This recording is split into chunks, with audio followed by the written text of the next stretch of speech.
Radio Voice Italia. Philadelphia.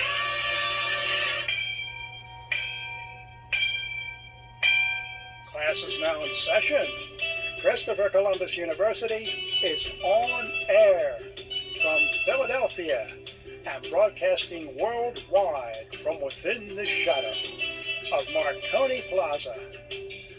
Radio Voice Italia is proud to present a recurring segment with civil rights author, professional researcher, and renowned Christopher Columbus expert, Robert Felix Petrone, Esquire.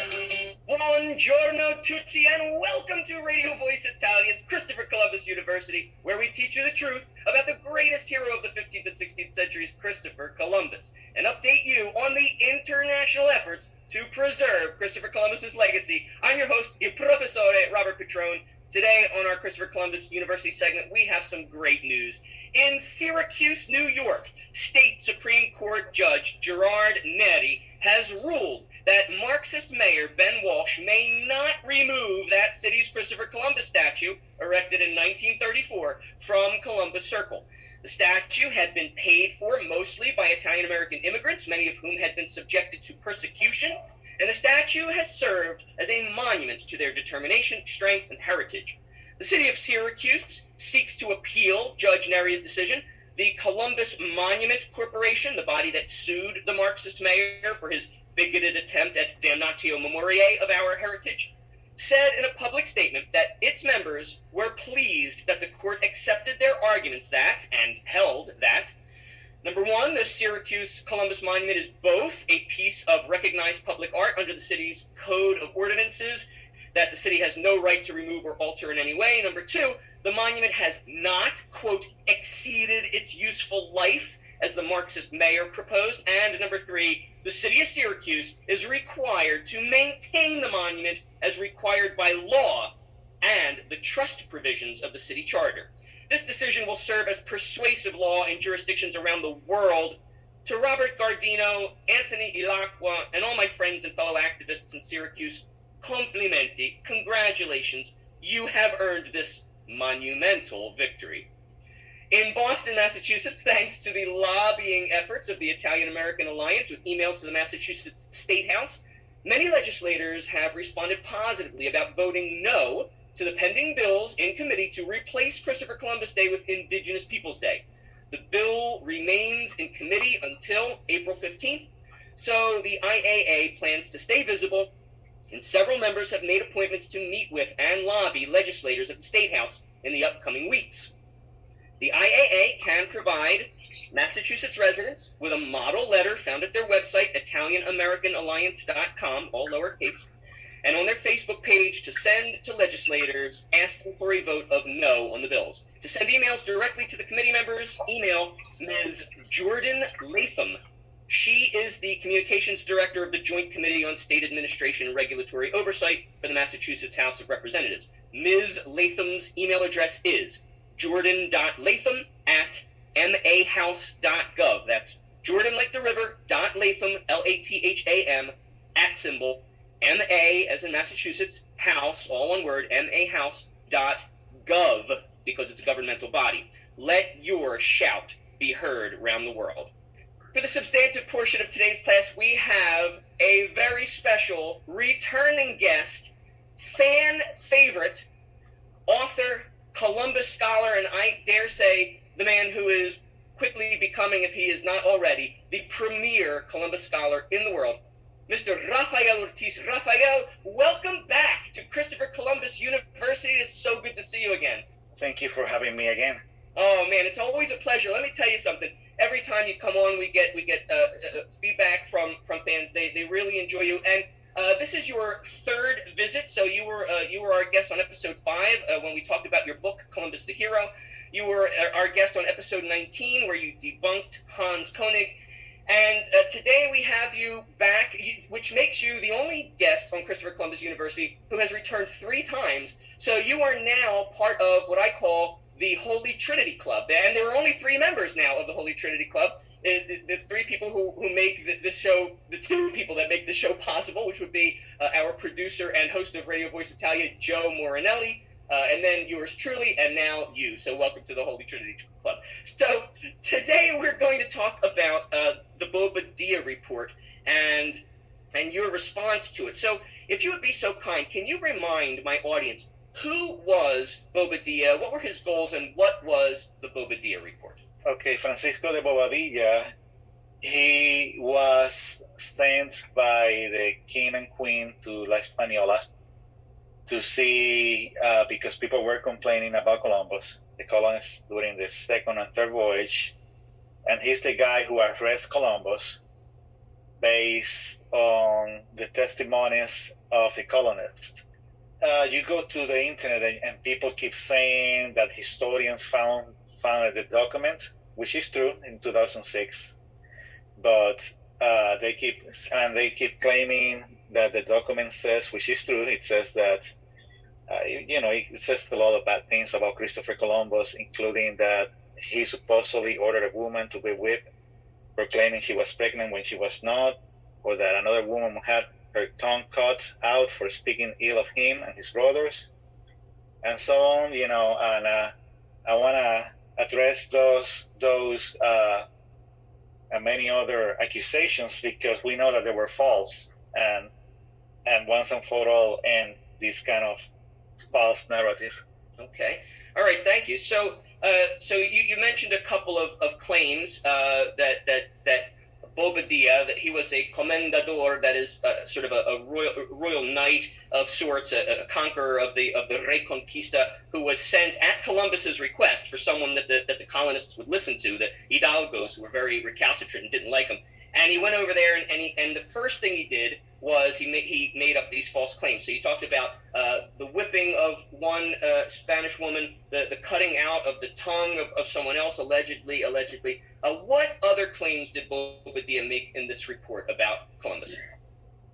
Okay, so if people go to my official ChristopherColumbus.com, I wrote about it on a review about that book. The book is called La Caída de Cristóbal Colón, Christopher Columbus's Fall, and it's written by Consuelo Varela, and she's unlike the other people who have made claims about Columbus, she's actually a historian, but she believed the claims. And I told you before that this is almost like let's say that we find the reports about Jesus Christ, that he also was slandered and crucified, and that would be a very important document to read. But that doesn't mean that the claims were true. So it's the same here. They found the document, but she believed them as gospel. I mean, the dossier or the document is actually, let me see, it's like 40-something pages long, and it's divided between 3 questions. And there is a lot of people, and that's why I want to introduce it, because the only thing that we have from that document is that Spanish book. There is nothing in English. I want to bring it to English-speaking people so they can see, because it's a very important document. Names of the witnesses are mentioned. This is not like people making claims as anonymous sources. People are actually naming themselves, and they are very specific. But the more that you read, the more you see that they are incriminated themselves. So there are 2 questions under these documents. The first one is, did Columbus plan to attack the investigator Bobadilla when he arrived with an army of Spaniards and natives? That's the question number 1. Number 2, did Columbus and his brothers stop the evangelization of the natives? That's number 2. And of course you have the witnesses. And number 3, was Columbus and his brothers unjust toward the colonists? Meaning, were they punished for little things or not? And then you have all these witnesses claiming what they claim. Right. And these witnesses, these were the Spanish colonists, many of whom were the Hidalgos, right? The landowners. Is that correct?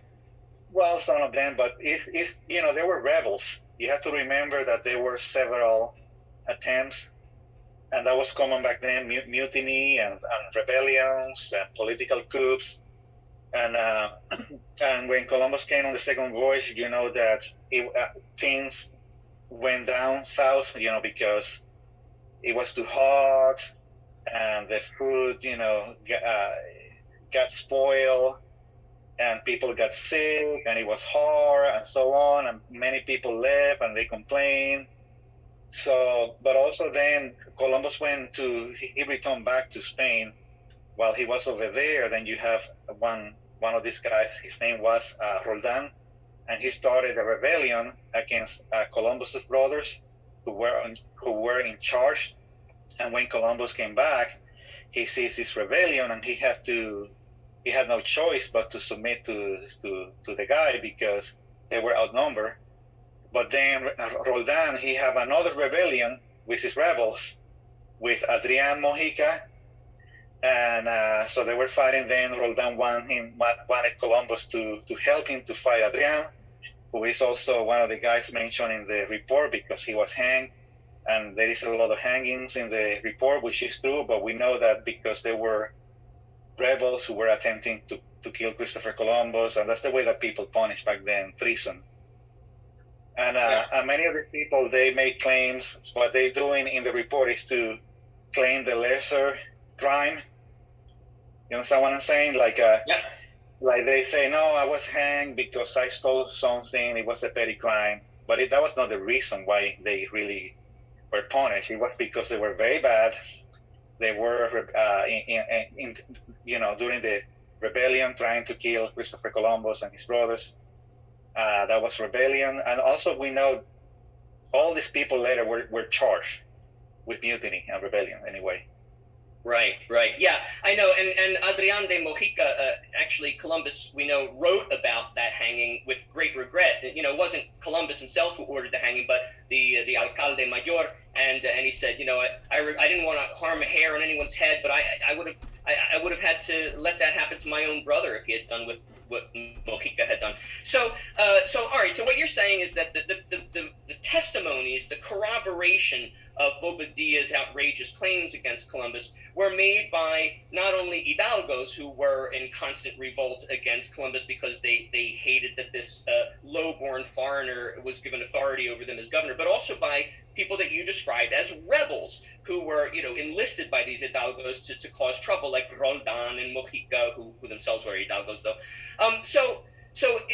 In other words, you're saying the corroboration, the testimonies were given by biased people. So now you told us a little bit about why you wrote a response to the Bobadilla Report. Would you like to expound upon that, your motivations behind all this?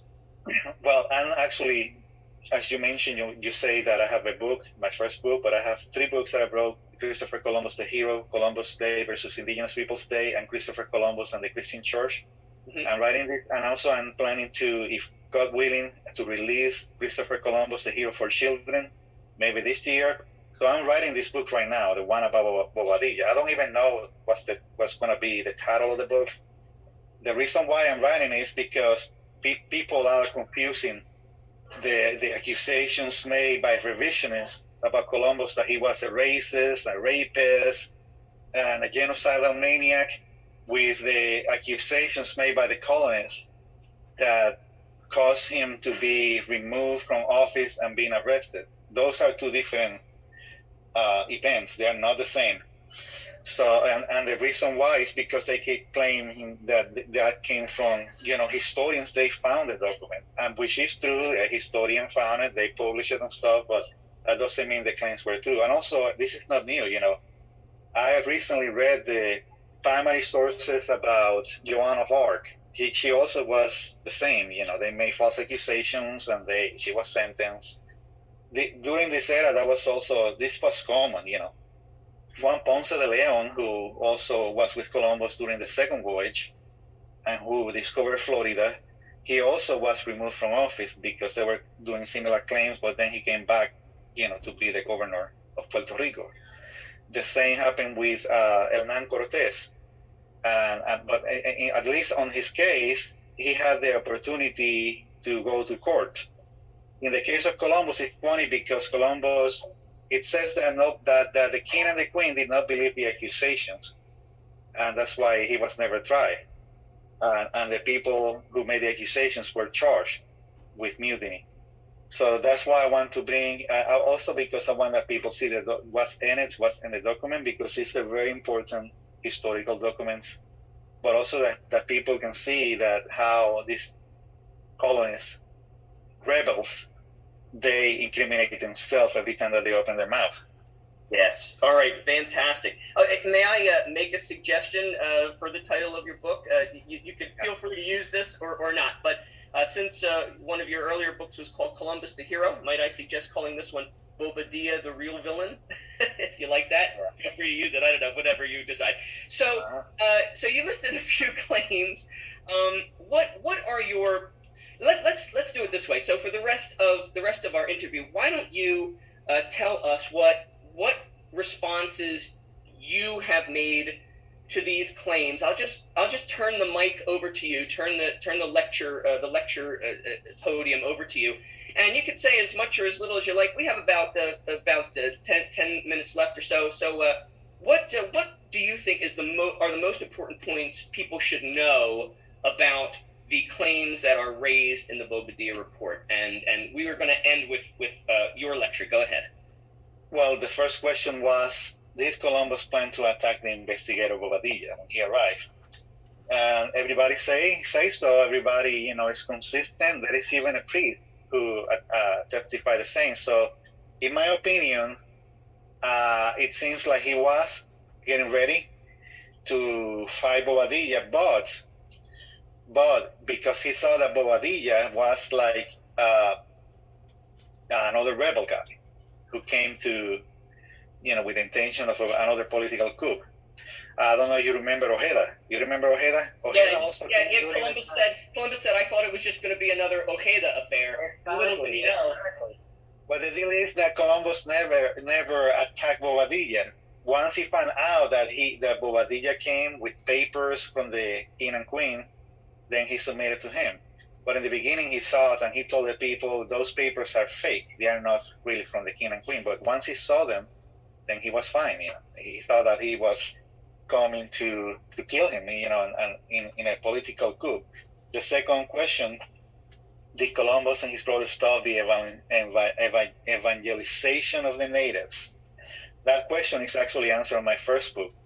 And I said on my first book too that Bartolomé de las Casas, he even defended, who was also a priest, he defended Columbus because it wasn't that he was stopping the evangelization. It was that he wanted to make sure that the natives understand what they were doing. It would be a blasphemy to baptize somebody who doesn't even know what he's doing.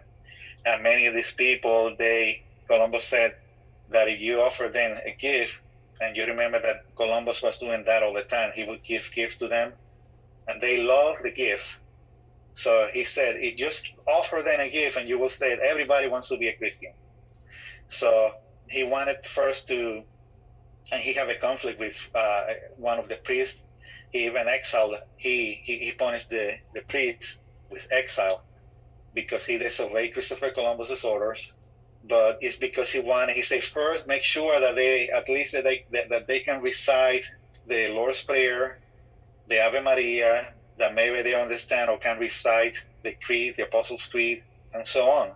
So that's ridiculous to think that Columbus was stopping the evangelization. And they say also because he was stopping the evangelization so he can sell them as slaves. Because you know that if you were a Christian, you were not allowed to be sold as slaves. But that was false. They were upset with him because this is kind of funny. Because he sometimes took and you know that the colonists also, they didn't want to work. Right. Because it was hard to work on the mines. They want to force the Taínos to work on the mines, and Columbus did not want to do that. During the rebellion, because of Roldan, he led them, but he sent letters to the king and queen saying, I'm not in agreement with this. And but anyway, they took some of them as their slaves. So Columbus took some of those slaves and sent them to Spain. So that's why they were upset. It was not because of the spreading the gospel. It was because he was taking some of their slaves and sending them back to Spain, far from them, which is funny to me. That's the reason why they were upset. The other one was Columbus and his brother, and I believe he was doing that just so that they can be far away from these people. And you know that the queen got upset. She didn't know what was happening because she was against the slavery of the Taínos, and then she suspended the whole thing anyway. Then the last question was Columbus and his brothers unjust for the colonists. That's the one that they contradict many times.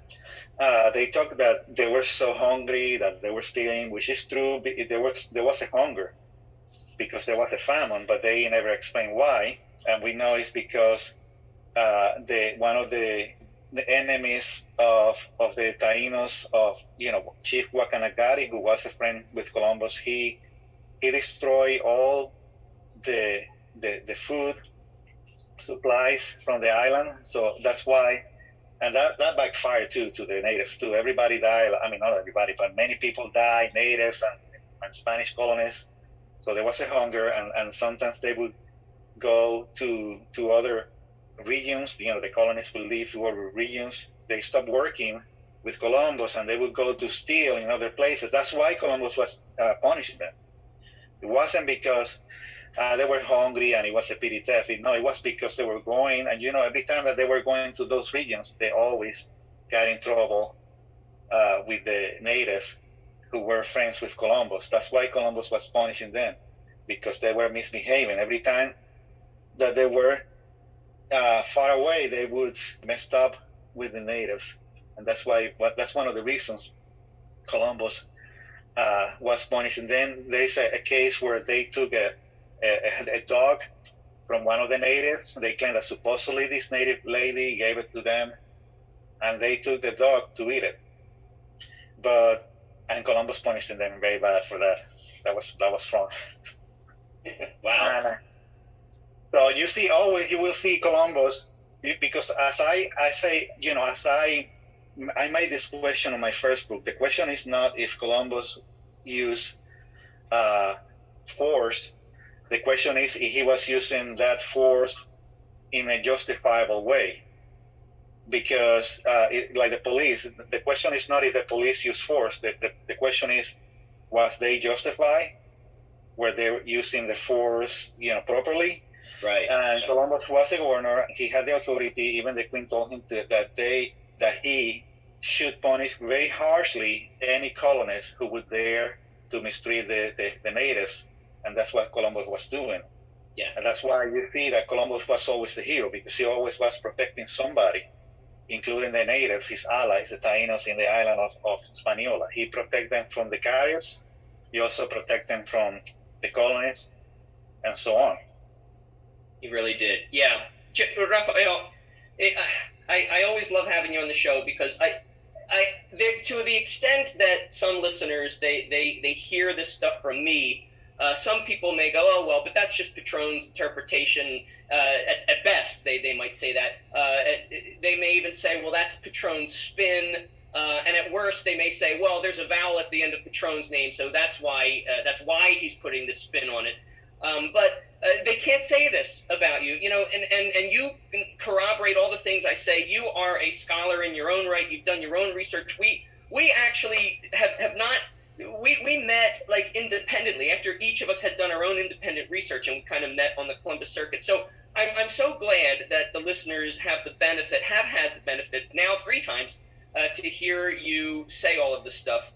You really know what you're talking about, and I would like to repeat the website for the listeners. So it's officialchristophercolumbus.com, right? Did I get that right?